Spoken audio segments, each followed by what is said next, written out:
Welcome to Celluloid Columbia, a podcast dedicated to expanding visual literacy, with your host, August Holt Marquardt.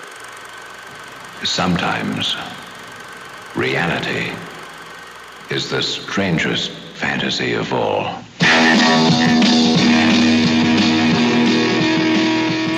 In our debut episode last Monday, we began our dissection of the revenge archetype present in John Ford's The Searchers and Sam Peckinpah's Bring Me the Head of Alfredo Garcia. Today we will wrap that comparison up and take a step back in Sam's filmography and discuss the picture of his that irreversibly changed the filmmaking landscape in regard to violence on screen.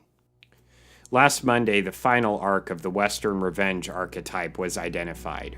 Our protagonist redeems himself by sacrificing his revenge and therefore preserves the life of younger characters that resemble the future of the New West and America. In order for these men to reach this conclusion, they must first violently lose the woman, friend, or family that they felt deeply for. The combination of the absence of these loved ones and their failure in protecting them is so despairing, the only response is to retaliate against the malevolent forces that rob them of their point of existing in the first place.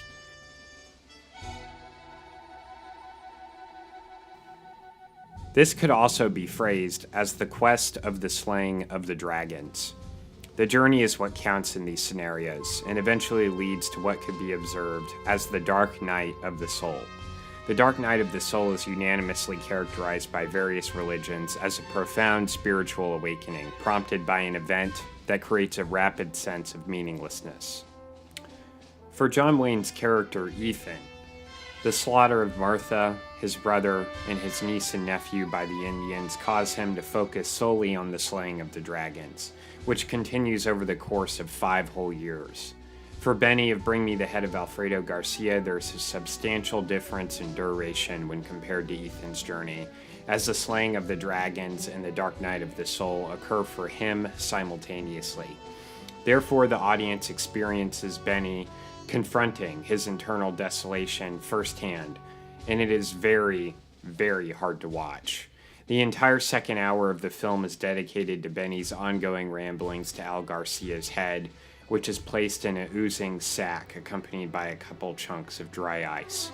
Undeniably falling under the category of pitch black humor, the absurdity of Benny's behavior makes his descent watchable. Bring Me the Head of Alfredo Garcia also does a brilliant job of molding the genre conventions to fit the rapidity that comes with Benny's Dark Knight realizations and subsequent emotional collapse that provides him with a new clarity.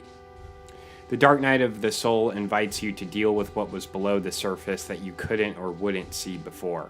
If you allow it, there is possibility for exponential growth, or the death of the old self, also known as the death of the ego.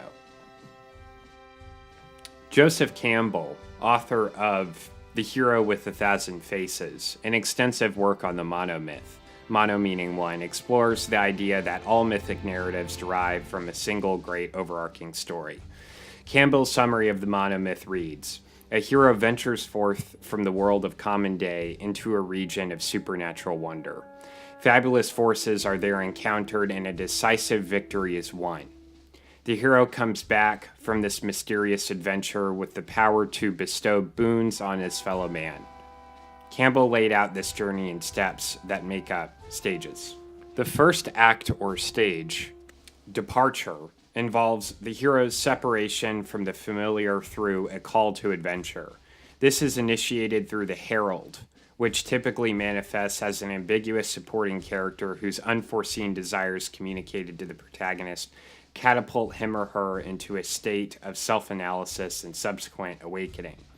In the context of Benny and Alfredo Garcia, his call to action could most evidently be identified as his chance encounter with the 2 sadistic hitmen in his bar. But I would say the call is truly brought on by Benny's meeting with Alida, where it is revealed to him that she cheated on him with Al. This devastating news illuminates Benny's repressed insufficiencies and foretells Alida's departure if he does not act. As Campbell states, the familiar life horizon has been outgrown. The old concepts, ideals, and emotional patterns no longer fit. The time for the passing of a threshold is at hand. So this is not to be conflated with the death of the ego, which follows the dark night of the soul, as Benny's relation with his insecurities are purely reactionary and play into his ultimate weakness, impulsivity. The next step is the refusal of the call. Benny doesn't refuse by not taking action. He takes action all right, just not the correct course. His refusal instead takes the form of his pursuance of the hitmen and the reward they promise, as he is simultaneously avoiding the connection and honesty he must foster with Alita in order for them to grow together. A comparison could be made to Christ's temptation, where Jesus has an encounter in the desert with Satan, who turns stones into bread.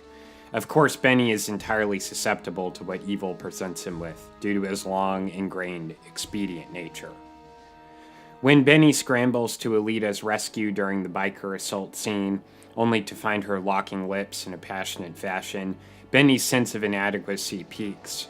Revenge is now solidified for him, much to Alita's dismay, who embraces the idea of throwing it all to the memory hole and turning towards the sunset. When Benny desecrates Al Garcia's grave and is knocked unconscious and literally rises from the dead, there is a direct correlation to be made with Benny's ego or old self passing. Upon his literal awakening, there is a newfound grasp on his failures to fortify the relationship that gave him a reason for living. Ego death results in complete obliteration of subjective self-identity and enables the individual to reshape and transcend their weaker self or soul, and is essential to character development and evolution. We wouldn't have stories if we didn't have ego death. All of the characters would be stagnant shells, and so would the worlds they inhabit, and our own reality would likely be in a very similar situation. Ego death for Ethan Edwards in The Searchers takes place when he looks into Debbie's eyes and sees Martha, and the preceding dark night of the soul is alluded to in the final shot as he steps out back into oblivion. So, as I'm sure you can tell at this point, none of these films are in any way particularly uplifting.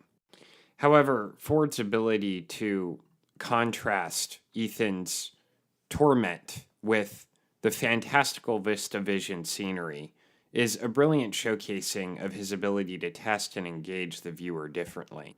A skill that I believe 50s filmmakers were incredibly proficient in doing, in part because of the content codes of the time. Eluded is really the key word here. In contemporary cinema, graphic violence is commonplace and accepted, and younger directors of today rarely hint or pull back when depicting brutality. Actually, they take quite the opposite approach, opting to extend the moments in subjective framing to heighten visceral intensity. The act of violence usually involves a repetitive beatdown, often involving one character gratuitously smashing another's head in. Which film started this lively trend?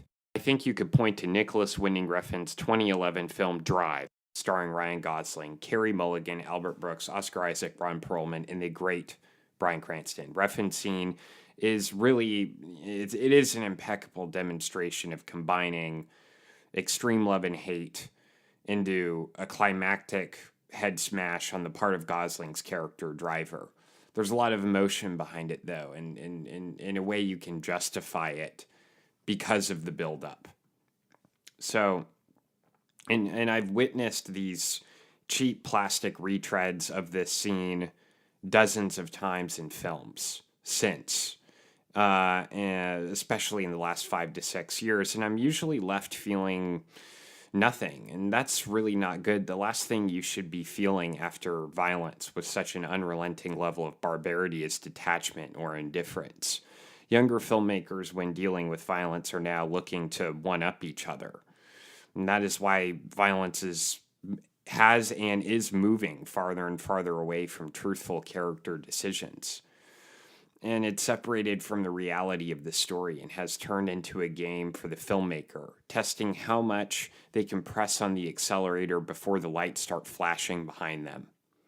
It's as dangerous as it sounds, and the ramifications to cinema and its audiences are long-lasting and counterproductive to the impact these scenes could and should have on the viewer.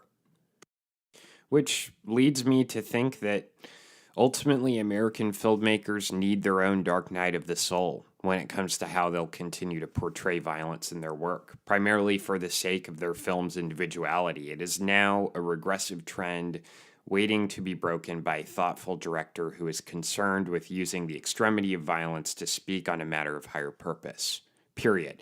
An attitude or stance must be taken in order for violence to pierce through the viewer's now desensitized mindset. How do you approach such a scene when everything has been seen and done thousands upon thousands of times over? Once again, it is not just a question for a single filmmaker, but a question for cinema as a whole.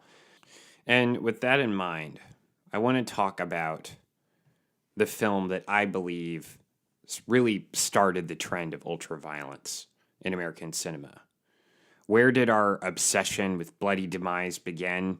Look no further than Sam Peckinpah's 1969 picture, which accounts the final days of the Old West through a gang of beating gunslingers who inhabit the land. And the film that I believe gave Stanley Kubrick permission, in a way, to move forward and make A Clockwork Orange, which released in 1971. The Wild West was pretty well tamed by 1913. I saw one just like it in Waco. Hey, Pike, you know what I hear? I hear they got one of those things up north that can fly. That was a balloon, you damned old fool. No, the old man's right. They got motors, wings, go 60 miles in less than an hour. Driven to the border by the irresistible thrust of civilization were the remnants of the breed that had made the West wild. If they move, kill them.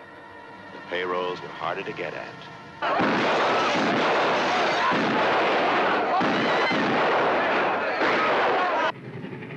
The Army rode the railroad now.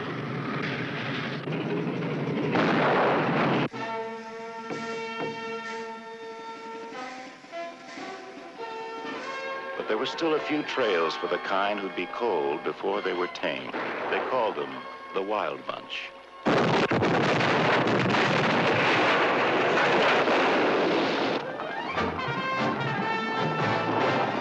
Pike had been a gentleman of principle. He still had a principle or two. We're not getting rid of anybody. We're gonna stick together just like it used to be. When you side with a man, you stay with him, and if you can't do that, you're like some animal. You're finished. Dutch had dug for gold. He gave up digging. How many cases did you take from the train? 16 cases of rifles. We lost one on the trail. He stole it. Lo quiero vivo!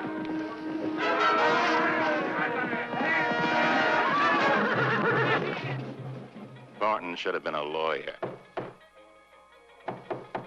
He always argued. Hold it! Relax, it's just some champagne we ordered. Sykes had been a gunman in his day. He still had the gun. We gotta get him back. How? Gorch had been trying for years. Sometimes he almost worked up to normal. I want you to meet my fiancée.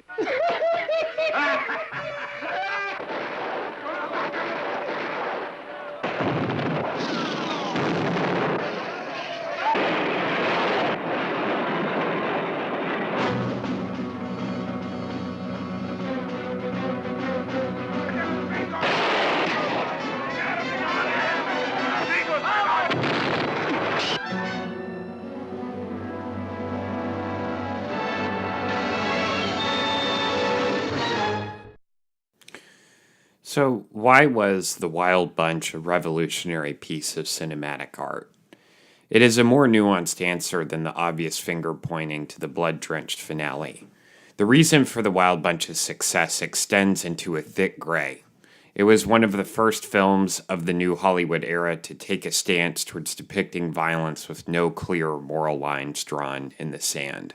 A common trait of film noir, no doubt, but Peckinpah's frames were by and large free of a content overlord, and were nestled in a political backdrop of pervasive social upheaval.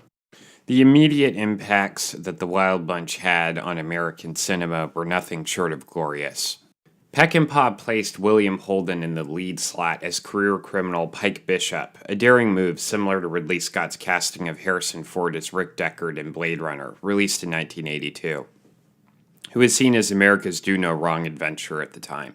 Out of the blue, you've got Indiana Jones in a eroding, dark, neon-dominant subterranean hellscape, drinking hard liquor in dark rooms solely illuminated by Casablanca-esque spotlights scanning ominously in and out through crusty windows while hunting AI that resembles a thinking, feeling human being combined with a descendant doubt about his own soul and whether it is manufactured or not.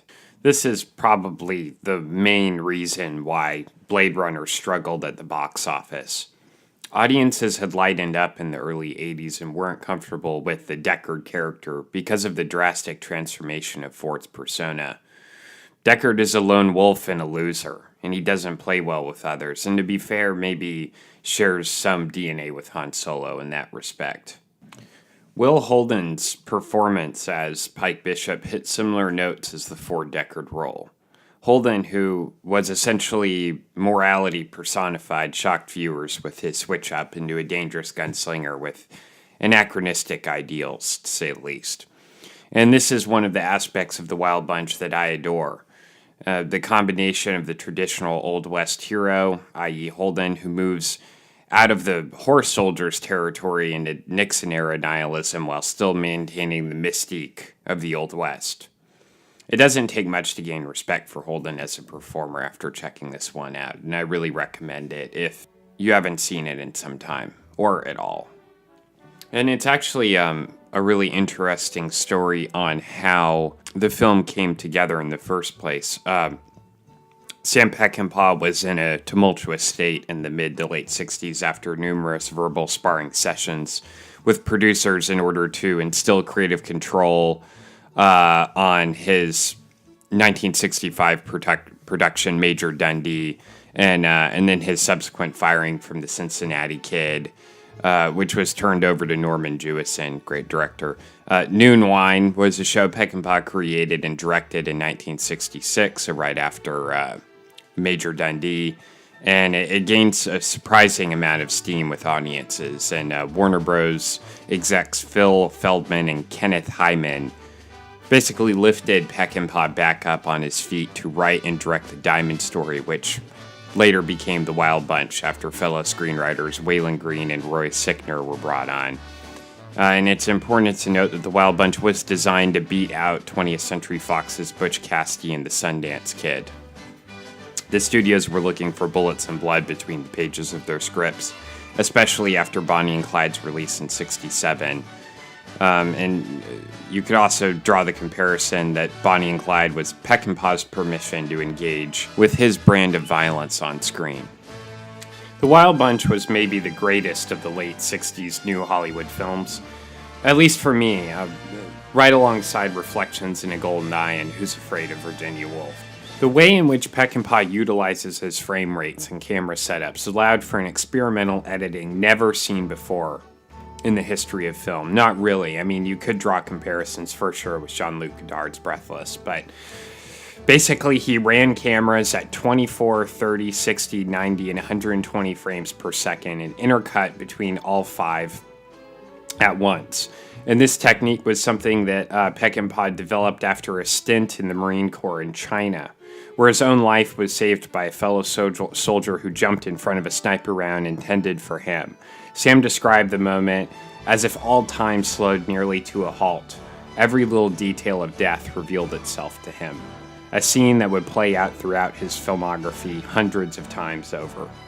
It is undoubtedly Sam's first great film, and he followed it up with The Ballad of Cable Hogue in 1970, which, is really his spiritual film. And then, of course, in 71, he came out with Straw Dogs, which is one of the most unforgiving films of the 70s. Peckinpah didn't pull his punches, and because of that, he innovated time and time again.